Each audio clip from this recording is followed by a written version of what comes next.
All my parents, all my brother and sisters, सभी को जय मसीह की। आज हम परमेश्वर का वचन लेके आए हैं, भजन संहिता 103।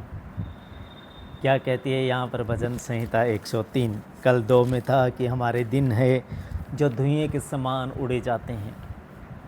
धुएं के समान हमारे दिन है जो उड़े जा रहे हैं। तो उन दिनों को हम ऐसे ही ना समझे कि आगे और बहुत सारी ज़िंदगी पड़ी है। बात ऐसी नहीं है। कल के वचन में भी कुछ ऐसा ही था कि हमारे बहुत सारे भाई बहन क्या सोच के बैठते हैं कि अभी तो हमारी एज क्या हुई है, अभी तो हम बच्चे ही हैं, अभी तो हमारी एज बहुत जीने के लिए पड़ी है। लेकिन ऐसा नहीं है। किसका समय कम आ जाए और कब आ जाए और किसको कब कौन से स्टेशन पे उतरना पड़ सकता है, तो ये कभी ना सोचे कि अभी हमारा टाइम बहुत पड़ा है या हमारे ईयर्स बहुत पड़े हैं, क्योंकि दिन जो है कि धुएं के समान उड़े जाते हैं। तो यहाँ पर भजन संहिता 103 अध्याय ये कह रही है परमेश्वर का प्रेम। कैसे परमेश्वर अपने बच्चों से प्रेम करता है, कैसे परमेश्वर अपने बच्चों से प्रेम करता है। प्रेम के बारे में बात हो रही है। परमेश्वर हमारा आत्मिक पिता बहुत प्रेम करता है अपने बच्चों से, क्योंकि वो बार बार हमारे अंदर में ऐसे ख्याल डालता है कि आप संसार के होते अपने बच्चों से, 2 साल के बेबी से कितना प्यार करते हो, क्या मैं आत्मिक पिता तुमसे प्रेम नहीं करता? तो उसका कहने का मतलब ये है कि मैं बहुत ज़्यादा प्यार करता हूँ और मैं तुमको पहले से जानता हूँ। संसार का पिता तो तुम्हें अभी जानने लगा है, जब मैंने उनको दान दिया और तो उनके घर में बड़ा हुआ, तब से वो तुझे जानने लगा है। और 30 साल, 40 साल, 45 साल वो तुझे जानेगा। उसके बाद में या वो तुझसे जुदा हो जाएगा या तू उससे जुदा हो जाएगा। क्योंकि आज जो प्रेजेंट सिचुएशन देख रहे हैं कि अपने माँ बाप लोग को, जिन्होंने इतना पाला पोसा बड़ा किया, नौकरी लगवाई, सब कुछ खर्चा किया उसके बाद में जब वो बूढ़े हो जाते थे उन्हें अनाथ आश्रम देखने पड़ते हैं। और किसके चलते? अपनी वाइफ के चलते। उनकी वाइफ खुश नहीं होती कि तेरा बाप इतना गंदा कर देता है, यहाँ पे देख ये ढोल दिया, यहाँ पर देख वो कर दिया है, तेरी माँ देख यहाँ पे ये खाना गिरा दिया, यहाँ पर बिस्तर में पेशाब कर दिया, ये देख यहाँ पे कर दिया। अरे भाई क्यों? जब आपने पेशाब किया था तभी तो उसने तो धोया है ना, आपको सूखे में उसने सुलाया है ना, तो उसका कर्ज आप कैसे भूल सकते हो? तो हमें बहुत दुख होता है कि ऐसा नहीं होना चाहिए। बल्कि क्या करें, अब संसार में संसार का जो सरदार है वो ऐसा करवाता है तो वो बहुत ही ज़्यादा गलत है। लेकिन परमेश्वर कहता है कि तुम संसारिक पिता होने के नाते अपने बच्चों से कितना प्यार करते हो, तो तुम्हारा आत्मिक पिता मैं कई गुना बढ़कर तुमसे प्यार करता हूँ। तो आज हम अपने बच्चों को, छोटे छोटे बच्चों को कैसे पालते हैं, कैसे बड़े करते हैं, कैसे उनको पढ़ाते हैं, लिखाते हैं, ट्यूशन छोड़ते हैं, स्कूल छोड़ते हैं, कितना उनके बस्तों का भार होता है, वो उठाते हैं, फिरते हैं। और उसके बाद में जब अपनी बारी आए तब उनको अनाथ आश्रम में छोड़ दिया जाता है। तो ये बहुत ही रॉन्ग डिसीजन है हमारी युवा पीढ़ी का। जो प्रेजेंट जो सिचुएशन चल रही है वो ठीक नहीं चल रही है, और वहाँ पर फिर उनकी देख रेख दूसरे करते हैं। तो आप जो अपने होके अच्छे से उनके टेक केयर नहीं कर सके, दूसरे कैसे उनकी टेक केयर करेंगे? चलो उनसे जितना होता है वो भी ठीक है, चलो अच्छी बात है, लेकिन वो तो जीते जी मर गए।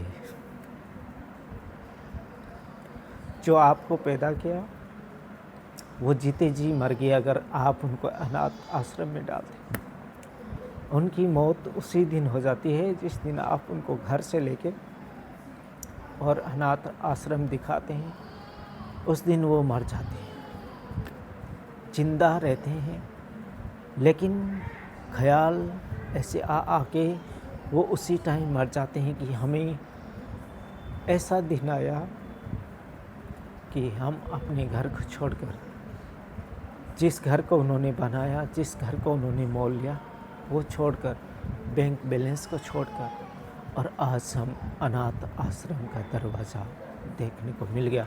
जिनकी हम चर्चा सुनते थे, जिनसे हम घृणा करते थे, आज हम वहाँ पर आ चुके हैं। वो उसी दिन मर जाता है। कोई भी मेरे भाई बहन ऐसा ना करे,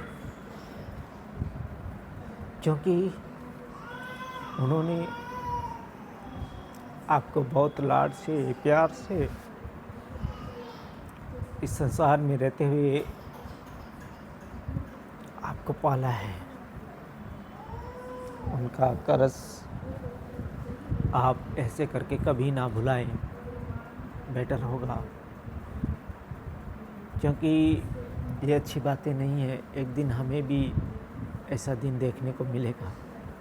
अगर हम ऐसा करते हैं तो अपने सास ससुर से, अपने माँ बाप से प्रेम कीजिए। वाइफ के चक्कर में आके ऐसा मत कीजिए, क्योंकि वाइफ आपको अभी जानने लगी है। जब आप 24 ईयर्स के हो गए तब आपको वाइफ ने जानना स्टार्ट किया है, और 30 साल 40 साल तक वो जानती है आपको। और आपका माँ और बाप आपको बचपन से जानते हैं। तो आप जब ऐसी हरकतें करते थे तब आपको माँ और बाप ने संभाला है, और आप जब पूरे होश और हवास में आ गए फिर आप माँ बाप को नहीं संभाल सके। और एक होश और हवास में आने के बाद में जिस बीवी ने आपको संभाला उसकी बातें आप मानने लगे। ये बहुत गलत डिसीजन है आपका, ऐसा कभी मत कीजिए प्लीज़। तो परमेश्वर से प्रेम कीजिए, और परमेश्वर से तन से, धन से, मन से पहले परमेश्वर से प्रेम करना है। उसके बाद में जो आपकी इच्छा है वो परमेश्वर पूरी करेगा। तो परमेश्वर का वचन यहाँ पर कहता है, हे मेरे मन यहोवा को धन्य कह। परमेश्वर केवल हमसे ना रुपया चाहता है, ना पैसा चाहता है, कुछ नहीं चाहता है। वह कहता है, हे मेरे मन परमेश्वर को धन्य कह। दाऊद कह रहे, हे मेरे मन परमेश्वर को धन्य कह। हमें भी धन्य कहना चाहिए। और भजन संहिता तो केवल धन्यवाद धन्यवाद धन्यवाद धन्यवाद के बारे में ही कहा गया है। और किसको धन्यवाद देना है? केवल ओनली फॉर वन, परमेश्वर को, एक पिता को धन्यवाद देना है, जिसने इस आकाश को बनाया, धरती को बनाया, पहाड़ पहाड़ियाँ, समुद्र बनाया, उसको धन्यवाद देना। चांद सितारों को उसने, सूरज को स्तर किया, उसको केवल धन्यवाद देना। हे मेरे मन यहोवा को धन्य कहे, हे मेरे मन परमेश्वर को धन्य कहे, और जो कुछ मुझ में है वह उसके पवित्र नाम को धन्य कहे। जो मुझ में है वह उसके पवित्र नाम को धन्य कहे। हे मेरे मन यहोवा को धन्य कहे। फिर से आया है, दूसरी आयत भी यही कह रही है, हे मेरे मन यहोवा को धन्य कहे, और उसके किसी उपकार को नहीं भूलना। उसके किसी भी उपकार को ना भूलना। जो आपको माँ बाप मिले हैं वो उसके उपकार से मिले। कितने लोगों को ये सौभाग्य प्राप्त नहीं होता। किसी की बचपन में 2 साल में जिसकी माँ नहीं होती उससे पूछो माँ क्या होती। जिसकी 2 साल 3 साल में उसका बाप कुछ रहा उससे पूछो कि बाप क्या होता है।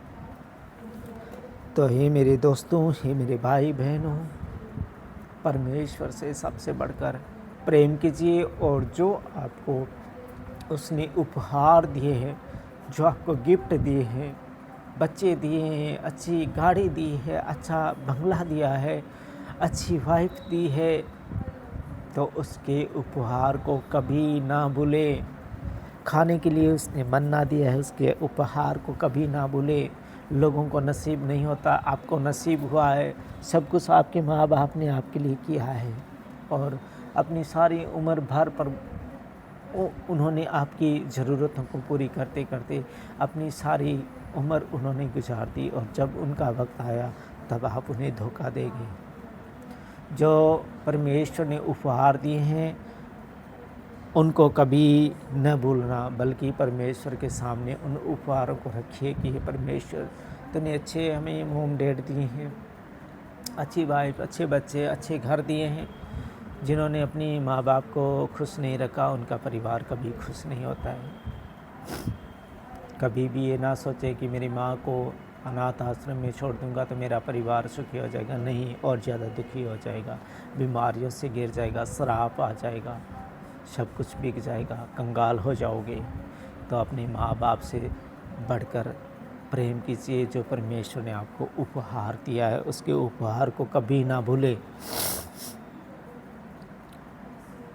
वही तो तेरे सब अधर्म को क्षमा करता है, वही तेरे सब अधर्म को क्षमा करता है। परमेश्वर ही है जो आपके सब अधर्मों को क्षमा करता है और तेरे सब रोगों को चंगा करता है। यहाँ पर बात आ गई है चंगा करने की। सब रोगों को चंगा करने वाला वही है। अगर आप कह दोगे कि मेरे पास पैसे बहुत है, अरबों रुपया में जहाँ मर्जी चाहिए इलाज करा लूँगा, मुझे माँ बाप की ज़रूरत नहीं है, मैं अच्छे हॉस्पिटल में जाके अपना ट्रीटमेंट करा लूँगा, नहीं, यह आपका रॉन्ग डिसीजन है। वह परमेश्वर नहीं चाहेगा, आप चंगे नहीं होगे। इसलिए अपनी माँ बाप से बढ़कर प्रेम कीजिए।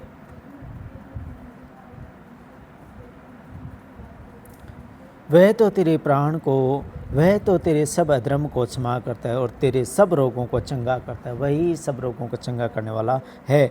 वही तो तेरे प्राण को नष्ट होने से बचा लेता है। वही तेरे प्राण को नष्ट होने से बचा लेता है। इसलिए कहीं ना कहीं अपनी माँ बाप की दुआ लीजिए। वो दुआ दवा के रूप में काम आती है कि मैंने मेरे माँ बाप को खुश रखा तो आज मैं बच गया। और बच कैसे गया? यहाँ पर परमेश्वर कहता है वही तो तेरे प्राण को नष्ट होने से बचा लेता है और तेरे सिर पर करुणा और दया का मुकुट बांधता है। वही तेरे सर के ऊपर में दया और करुणा का मुकुट बांधता है। वही तो तेरी लालसा को उत्तम पदार्थों से तृप्त करता है। वही तो तेरी लालसा, जो आज खाने की लालसा उमड़ती है, जैसे मेरे बच्चे कहते हैं कि पापा आज हमें नारियल कोकोनट वाटर चाहिए, कभी कहते हैं हमें बनाना चाहिए, कभी कहते हैं कि हमें गावा चाहिए, कभी कहते हैं कि हमें ना ड्रैगन फ्रूट चाहिए, कभी कहते हैं हमें तो पिज़्ज़ा चाहिए। ये उनकी लालसा है। सब लालसाओं से क्या करता है? वही परमेश्वर है जो तृप्त करता है। वही तो तेरी लालसा को उत्तम पदार्थों से तृप्त करता है, जिससे तेरी जवानी उकाब के समान नई हो जाती। जिससे तेरी जवानी क्या है? उकाब के समान नई हो जाती है। वही है नई जवानी देने वाला, उकाब की तरह, उकाब के समान नई हो जाती है। यहोवा सब पिसे हुओं के लिए धर्म और न्याय के काम करता है। सब पिसे हुए के लिए धर्म और न्याय का काम करता है। अगर हम अपने माँ बाप को, अपने पड़ोसी को, किसी को भी दुख देंगे, पीसेंगे, तो उसका न्याय मिलेगा। यहोवा सब पिसे हुओं के लिए धर्म और न्याय के काम करता है। उसने मूसा को अपनी गति और इजराइलियों पर अपने काम प्रकट किए। मूसा को अपनी गति दिखाई और इजराइलियों पर अपने काम प्रकट किए। मूसा के साथ साथ परमेश्वर, जब मूसा से परमेश्वर ने कहा कि मेरी सब प्रजा को निकाल के मिस्र से ले आ, तो मूसा मिस्र से उनको सब को, इजराइलियों को निकाल के लेके आ गया जो वहाँ पर गुलाम थे। उनको इजराइलियों को एक नया देश परमेश्वर देना चाहता था अपनी प्रजा को। वहाँ से वो पीछे हुए थे तो उनको वहाँ से निकाल लिया परमेश्वर ने, क्योंकि मिस्र के राजा उनके ऊपर अत्याचार करता था। तो परमेश्वर ने रहम किया अपनी जाति को, अपनी दाखलता वहाँ से कहा कि अब इस दाखलता को मैं और इन लोगों के हाथों से, इन लोगों के पैरों से खुद चलते हुए और नहीं देखूंगा। परमेश्वर वहाँ पे रहम आया, दया आया परमेश्वर को, और मूसा से कहा मेरी प्रजा को अब यहाँ एक पल भी नहीं रहने देना, मेरी प्रजा को निकाल। तो मूसा ने वहाँ से उस अपने भाई बहनों को और उस प्रजा को जो परमेश्वर की थी उसे वहाँ से निकाला, लेकिन परमेश्वर उनके साथ चला था। मूसा के आगे आगे चलता था, अंधेरे में आग का खंभा होके खाने के लिए उनको मन्ना देता था। आकाश से गिरते थे मन्ने और वो बटोर के खाते थे। परमेश्वर उनके साथ साथ रहा, चट्टान से उनको पानी निकाल कर पिलाया परमेश्वर। मूसा के साथ क्या गति से परमेश्वर चला, समुद्र को दो भाग कर दिया, समतल भूमि से इजरायलियों को पार कर दिया। मिस्र की सेना सब कुछ आके डूब मरे उसी पानी के अंदर में। तो परमेश्वर से सबसे बढ़कर प्रेम कीजिए। मूसा को उसने गति दिखाई इजरायलियों पर।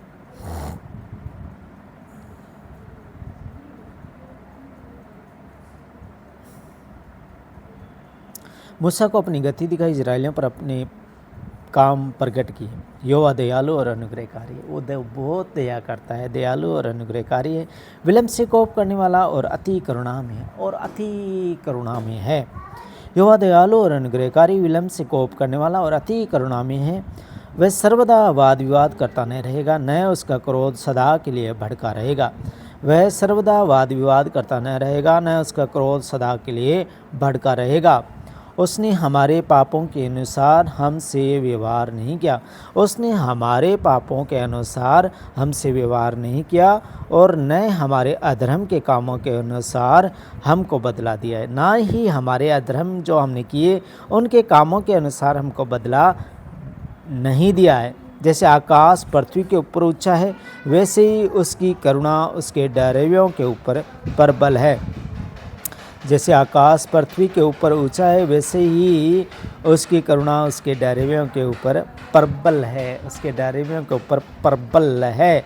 उदयाचल अस्त्याचल से जितनी दूर है, उतने उसने हमारे अपराधों को हमसे उतने ही दूर किया है। उदयाचल और अस्त्याचल से जितने दूर है, उसने हमारे अपराधों को हमसे उतनी ही दूर कर दिया है। जिसे पिता अपने बालकों पर दया करता है, जिसे पिता अपने बालकों पर दया करता है, वैसे ही यहोवा अपने डरियों पर दया करता है।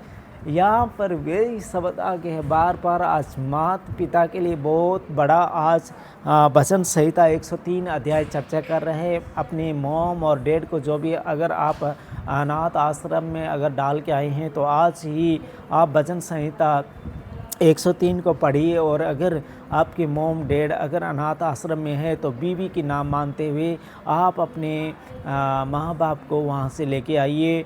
और जहाँ पर आपने कोई अनाथ आश्रम में डाला है, मेरी वीडियो को जितने लोग देख रहे हैं उनसे मैं अपील करता हूँ कि अगर आप अपने माता पिता को, जिन्होंने आपको जवानी तक बड़ा किया, छोटे से आपको सूखे वस्त्र पहनाए, जब आप पेशाब कर दिया तो आपको सूखे जगह में उन्होंने बिठाया, उनको आप अगर अनाथ आश्रम में डाला है, तो आज ही आप अपने मॉम डैड को आप अपने घर में लेके आइए और उनसे माफ़ी मांगे कि हे मॉम डैड, हमारे से गलती हो गई, अब आप हमारे साथ रहेंगे।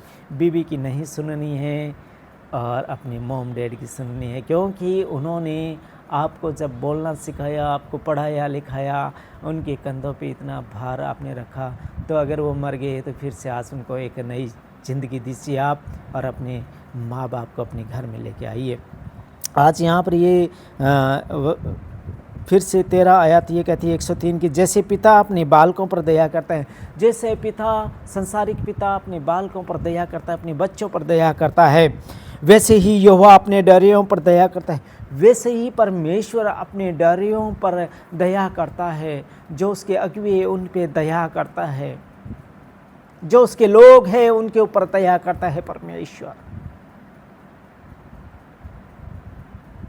जैसे एक संसारिक पिता अपने बच्चों से प्रेम करता है, वैसे ही परमेश्वर भी प्रेम करता है अपने लोगों से, क्योंकि वह हमारी सृष्टि जानता है, क्योंकि वह हमारी सृष्टि जानता है और उसको स्मरण रहता है कि मनुष्य मिट्टी ही है।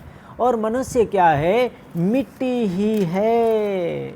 मनुष्य क्या है? मिट्टी ही है, क्योंकि वह हमारी सृष्टि जानता है और उसको स्मरण रहता है कि मनुष्य मिट्टी ही है। मनुष्य मिट्टी ही है। मनुष्य की आयु घास के समान होती है, उसकी आयु घास के समान होती है। वह मैदान के फूल के समान फूलता है, मैदान के फूल के समान फूलता है, जो पवन लगते ही ठहर नहीं सकता, जो पवन लगते ही वो फूल ठहर नहीं सकता, और न वह अपने स्थान पर फिर मिलता है, और ना ही वह अपने स्थान पर फिर मिलता है। तो हम परमेश्वर की नज़र में घास के समान है, फूल के समान है, जो खिला मुरझाया झुस हो गया। घास खिली हरी हरी दिखी, झुस हो गई। वैसे ही मनुष्य है उसकी नज़र में, परंतु यहोवा की करुणा उसके डरियों पर युग युग और उसका धर्म उनके नाती पोतों पर भी प्रकट होता रहता है। प्रकट होता रहता है नाती पोतों पर। अगर हम अच्छे काम करेंगे, परंतु यहोवा की करुणा उसके डरियों पर, उसके धर्मी लोगों पर कैसे बनी रहती है। देखिए, ये कभी ना सोचे कि हमारी ज़िंदगी कट गई, अब हमारे बच्चे कमाएंगे खाएंगे पिएंगे, हमने ठगियां मार के अपने बच्चों के लिए बहुत कुछ जमा कर दिया है, अब हमें ज़रूरत नहीं है, आगे को ये बच्चे कमाएंगे खाएंगे। आज हमारे साथ भी ऐसी घटनाएं घटती है, लोग हमारे पैसे जकड़ के बैठ जाते हैं, नहीं देते, फ़ोन नहीं उठाते, पैसे नहीं देंगे तक बोल देते हैं, 40-40 हज़ार रुपया मिलना है, फिर भी कहते नहीं देंगे। तो उनके लिए ये है, परंतु यहोवा की करुणा उसके डरियों पर युग युग और उसका धर्म उनके नाती पोतों पर भी प्रकट होता रहता है। उसका धर्म उसके नाती पोतों पर भी प्रकट होते रहता है, क्योंकि यहोवा कहता है कि अन्याय से बटोरा हुआ धन, उसका जो महल बनाया उसके पत्थर भी उसकी दुहाई देते हैं कि ये सही पैसा नहीं है।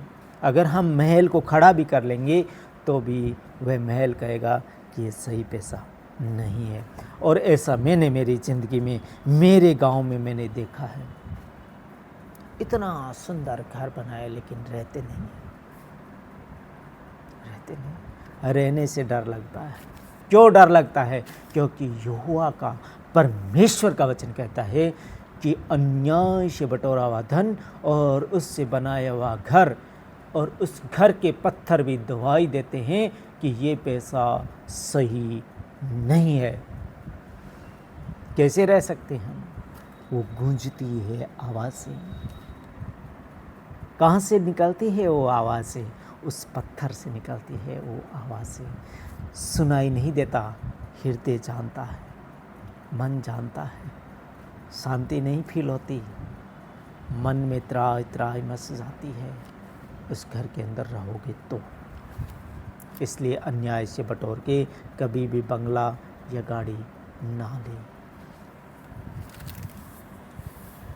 सही पैसा आने पर और सही पैसा होने पर परमेश्वर से कहिए, तू जानता है, तू क्या करेगा। मैं तो बहुत कुछ संसार में पाना चाहता हूँ, लेकिन ये तो व्यर्थ है। मनुष्य तो केवल मिट्टी है, और फिर मिट्टी को किस चीज़ की ज़रूरत होती है? मिट्टी की ज़रूरत होती है। तो क्यों ऐसा करूँ मैं? क्यों मैं धन के पीछे भागूं? नहीं, वो तो मुझे हरी हरी चराइयों में बिठाएगा, वो तो मुझसे टूटू वादा करता है। फिर मैं क्यों भागूं? फिर मैं क्यों भागूं? मुझे भागना नहीं है, मुझे भागना नहीं है। क्योंकि रुपया, परमेश्वर का वचन कहता है रुपया सब बीमारियों की जड़ है। काल के वचन में भी ऐसा ही आया था, रुपया सब बीमारियों की जड़ है। तो मैं शर्मा जाता हूँ कभी कभी कि किसी वचन को बोलूँगा, कैसे करूँगा, क्या करूँगा। तो कल परसों मेरे मन में ऐसा ख्याल आया कि वचन को बोलना चाहिए, क्योंकि जो सुन रहा है वो बच सकता है और उसका पता कोई नहीं कि कब उसका स्टेशन आ सकता है, कब वो यहाँ से रुखसत हो सकता है। और हम कब यहाँ से रुखसत हो जाते हैं हमें कोई पता नहीं है हमारी ज़िंदगी का। तो हम जो भी मौका मिले हम करें। तो यहाँ पर कह रहा है अर्थात उसका धर्म उनके नाती पोतों पर भी प्रकट होता है, अर्थात उन पर जो उसकी वाचा का पालन करते हैं और उसके उपदेशों को स्मरण करके उन पर चलते हैं। ये नाती पोतों पे उसका धर्म प्रकट होता है। तो वो कैसे होता है, ये उसके बारे में लिखा है। अर्थात उन पर जो उसकी वाचा का पालन करते हैं, जो उसके वचनों का पालन करते हैं, जो उसने काम ठहरे उनका पालन करते हैं, उसके उपदेशों को स्मरण करके उन पर चलते हैं। उसके उपदेशों को, उपदेश क्या है? वचन है। क्योंकि कल का वचन कह रहा था कि तुम्हारे दिन धुएं के समान उड़ते जा रहे हैं। आज का वचन क्या कह रहा है? मनुष्य की आयु घास के समान होती है। घास और धुएं में कितना अंतर है? धुआं भी उड़ जाता है, घास भी नष्ट हो जाती है। परंतु यहोवा की करुणा उसके डरियों पर युग युग और उसका धर्म उनके नाती पोतों पर भी प्रकट होता रहता है, अर्थात उन पर जो उसकी वाचा का पालन करते और उसके उपदेशों को स्मरण करके उन पर चलते हैं। यहोवा ने तो अपना सिंहासन स्वर्ग में स्थिर किया है। परमेश्वर ने तो अपना सिंहासन स्वर्ग में स्थिर किया है।